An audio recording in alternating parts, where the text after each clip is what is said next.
Oke semuanya, selamat pagi, siang, sore, dan malam semuanya. Tergantung kapan kalian menonton video ini. Di sini saya akan menjelaskan tentang penerapan keamanan atau yang sering kita dengar, yaitu security development.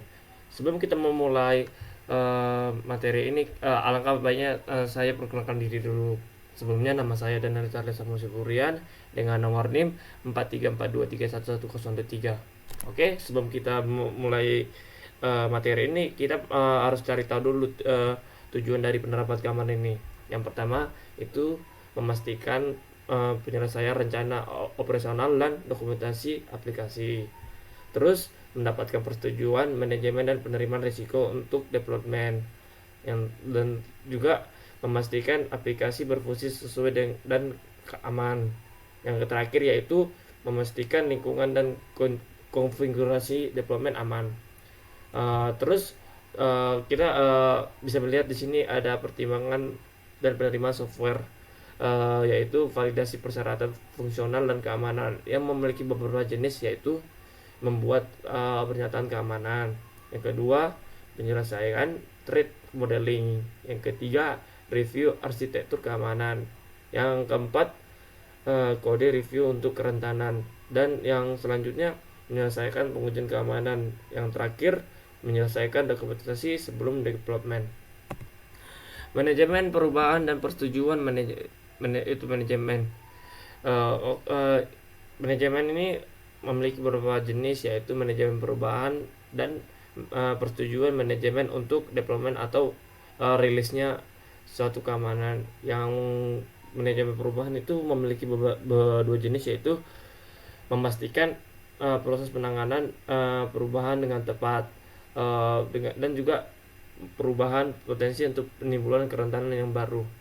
Yang selanjutnya, persetujuan manajemen untuk development itu memiliki 4 tahap, yaitu memastikan semua pihak berwenang memberikan persetujuan, baru menganalisis risiko dan penurunan risiko sisa sebelum instalasi, terus komunikasi hasil analisis risiko kepada pemilik risiko, terus yang terakhir pemilik risiko bertanggung jawab atas persetujuan.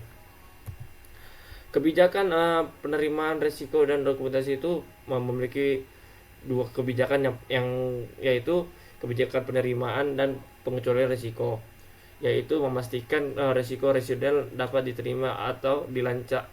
Risiko residual ini ditentukan setelah kontrol keamanan diterapkan. Risiko ini harus diterima oleh pemilik risiko.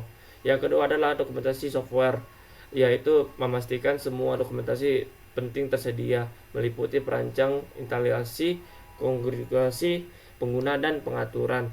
Tujuannya yaitu mempermudah penerapan menjadi operasional, memahami dampak perubahan. Verifikasi dan validasi atau disebut VNV. Oke, yaitu memastikan fungsional aplikasi aman untuk lingkungan produksi. Jenis pengujian itu ada 3 jenis. Yang pertama, pengujian deteksi kesalahan, yaitu tingkat unit atau komponen atau sering kita sebut dengan cacat atau bug. Yang kedua adalah pengujian penerimaan, yaitu kesiapan software untuk digunakan termasuk keamanan. Yang terakhir yaitu pengujian pihak independen atau review, verifikasi, validasi oleh pihak ketiga. Selanjutnya, sertifikasi dan akreditasi atau disebut CNA, yaitu memiliki 2 tahap. Yang pertama, sertifikasi software, itu memiliki 2 jenis, yaitu verifikasi teknis tingkat fungsional dan kualitas. Yang kedua yaitu mencakup evaluasi, terdiri atas hak pengguna, sertifikasi data, konfigurasi interkonektivitas, dan mode keamanan operasional. Yang kedua adalah akreditasi software. Itu memiliki 3 tahap, yaitu penerimaan formal dari manajemen untuk mengoperasi software. Yang kedua yaitu memahami resiko di tingkat lingkungan produksi. Yang terakhir adalah merupakan penerimaan formal dari resiko teridentifikasi. Yang selanjutnya adalah instalasi. Itu juga memiliki 2 tahap, yaitu hardening dan konfigurasi lingkungan produksi. Di bagian hardening itu kita memiliki 3 tahap, yaitu pengujian software dengan tingkat keamanan yang paling kita atau kita sering sebut dengan baseline. Dan yang kedua adalah penguatan software atau kita sebut konfigurasi dan desain keamanan secara bercara. Terus yang kedua adalah konfigurasi lingkungan produksi, yang itu memiliki dua, yaitu memastikan parameter yang dibutuhkan sudah dikonfigurasi tepat. Yang kedua adalah lingkungan pengembangan dan pengujian harus cocok dengan lingkungan produksi. Dan yang terakhir dari materi ini yaitu manajemen bisnis atau bootstrap aman.